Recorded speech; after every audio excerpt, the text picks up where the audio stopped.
பிரியமான தேவனுடைய ஜனமே, இவ்வேளையிலே உங்கள் அனைவருக்கும் என் அன்பார்ந்த வணக்கம். எப்படி இருக்கிறீங்க? கிறிஸ்துவின் நாமத்தினாலே சந்தோஷமாய் இருப்பீங்க என்று நான் நம்புகிறேன். அப்படியாய் கர்த்தரை நம்பி இருக்கிற பிள்ளைகளை அவர் ஒரு பொழுதும் கைவிட மாட்டார். இயேசப்பா கிட்ட சுகமளிக்க வேண்டும் என்று அநேக வியாதி உள்ளவர்கள் வந்தார்கள். அவர் முதன்மையாய் அவர்களிடத்தில் கேட்ட வார்த்தை, நான் இதை உனக்கு செய்வேன் என்று நம்புகின்றீர்களா என்று கேட்டார். அப்படியாய் நாம் தேவன் மேலே பற்றியிருக்கிறதான நம்பிக்கை ஒருபொழுதும் நம் மனதை விட்டு விலகிடாமல் எப்பொழுதும் அவரையே நம்பியிருப்போம், அவரையே சார்ந்திருப்போம், அவரோடு கூட நாம் நிலைத்திருப்போம். கிறிஸ்துவனுடைய மகிமுள்ள கரம் நம்மளை தாங்கி வழிநடத்த பரிசுத்த ஆவியானவர் நமக்கு உதவி செய்ய வல்லவராயிருக்கிறார். இதோ இந்த மாதத்தில் இந்நாள் வரைக்கும் கர்த்தருடைய கிருபை தாங்கினது நம் எவ்வளவு பாக்கியம் உள்ளவர்களாக அவருடைய பார்வையிலே காணப்படுகிறோம் என்பதை அறிந்து கொள்ளுங்கள். தன் தகப்பன் தன் பிள்ளைகளை பத்திரமாய் வழிநடத்துகிறது போல இருளிலே பிரயாணம் செல்லும் பொழுது தகப்பன் கையை நாம் பற்றி கொள்வோம், இல்லை தாயை நாம் இருக்க கட்டி பிடித்துக் கொள்வோம். ஏனென்றால் பயம், அந்த சிறு குழந்தைக்குரிய பயம் நமக்கும் கூட உள்ளது. வாழ்க்கை பயணத்திலே கடந்து செல்லும் பொழுது நமக்கு ஒரு நிகழ்ச்சிகளை பார்க்கும் பொழுது, ஒரு சில காரியங்களை நாம் சந்திக்கும் போது நம் இருதயம் பயப்படுகிறது. நாம் பயந்து வாழுகிறோம். எப்படி ஆகுமோ, என்ன செய்ய முடியுமோ, என்ன ஆகுமோ என்றெல்லாம் நாம் யோசிக்கிறோம். ஆனால் கர்த்தரை நம்பியிருக்கிற பிள்ளைகள் பயப்பட மாட்டாங்க. எதுக்கென்றால் இயேசப்பா அவர்களோடு கூட இருக்கிறார். அவருடைய கரம் அவர்களை பற்றி இருக்கிறது என்று தைரியத்தோடு நடப்பார்கள். நீங்களும் ஆண்டவரை பற்றி கொள்ளுங்கள். அவரோடு கூட இணைந்து அவருடைய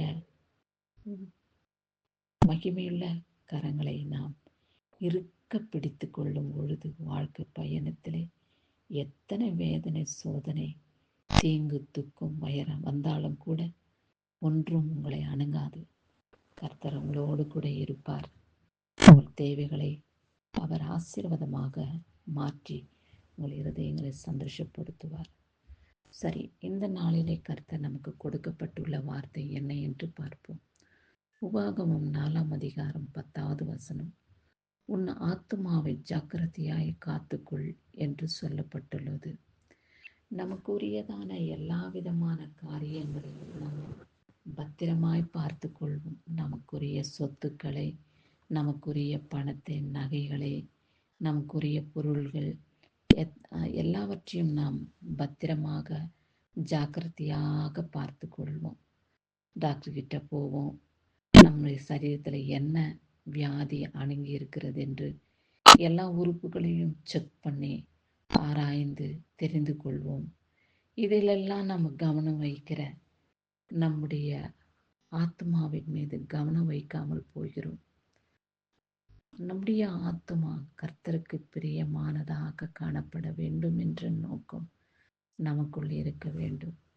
நாம் வாழ்கிற காலங்கள் இந்த பூமியிலே வாடகைக்கு ஒரு வீட்டை எடுத்துக்கொண்டு மனிதன் வாழ்கிறது போல நாம் வாழ்ந்து வருகிறோம் என்பதை மனதில் வையுங்கள்.